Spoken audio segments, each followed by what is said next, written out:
পারির এই বিপদের সময় পারির পাশে কেউ না দাঁড়ালেও সৌরভকে দাঁড়াতে দেখা যাবে আগামী পর্বে। বিস্তারিত জানতে সম্পূর্ণ ভিডিওটি দেখতে থাকুন। আসসালামু আলাইকুম প্রিয় দর্শক, সবার কি অবস্থা? হাজির হয়ে গেলাম দীপ্ত টিভির নিবেদিত দেনাপাওনা নাটকের 236তম পর্বে কী সব ঘটতে চলছে তার অগ্রিম খবর নিয়ে। অলরাইট, এই পর্বে আপনারা দেখতে পারবেন অবশেষে সত্যজিৎদার ফোনে মেসেজ আসলে সত্যজিৎদা একদম রেগে যাবে। সত্যজিৎদা বলবে, তোমরা আমার সাথে বাটপারি করেছো। আর এই কথা শুনে সৌরভ বলবে, কি বলছেন সত্যজিৎদা, আপনার কোনো কথাই তো আমরা বুঝতে পারছি না। তখন সত্যজিৎদাকে দেখা যাবে সে তার ফোনটি সৌরভকে দিয়ে দিবে এবং সৌরভও ব্যাপারটি দেখে অবাক হয়ে যাবে এবং সাথে সাথে ফোনটি টান দিয়ে তনিমা নিয়ে যাবে। তনিমা বলবে, দেখি তো কি হয়েছে। তখন তনিমা বলবে, এই গহনার নকশাটাই তো পারি বানিয়েছে, তাই না?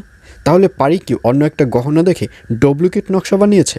এটা তো পারি সত্যিই অন্যায় করেছে, এটাকে চুরি করাও বলা যায়। আর এইসব কথা শুনে সত্যজিৎদা বলবে, শোনো পারি, তোমার সাথে আমার ডিল করার আগে আমার কিছু টার্মস অ্যান্ড কন্ডিশন তোমাদেরকে বলেছি, তোমাদের অবশ্যই মনে আছে।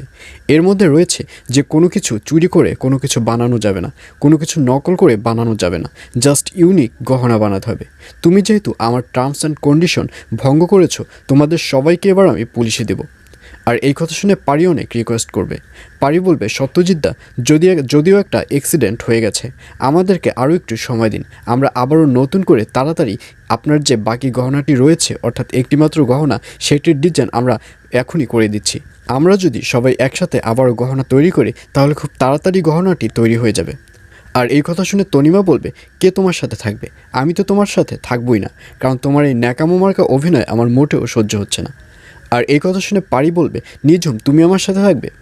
তখন নিঝুম বলবে, বাদ দাও পারি, অনেক হয়েছে, আমরা অনেক কষ্ট করেছি, আমাদের পুরো কষ্টই জলে গেল। তখন পারিকে দেখা যাবে সে সৌরভের দিক তাকাবে।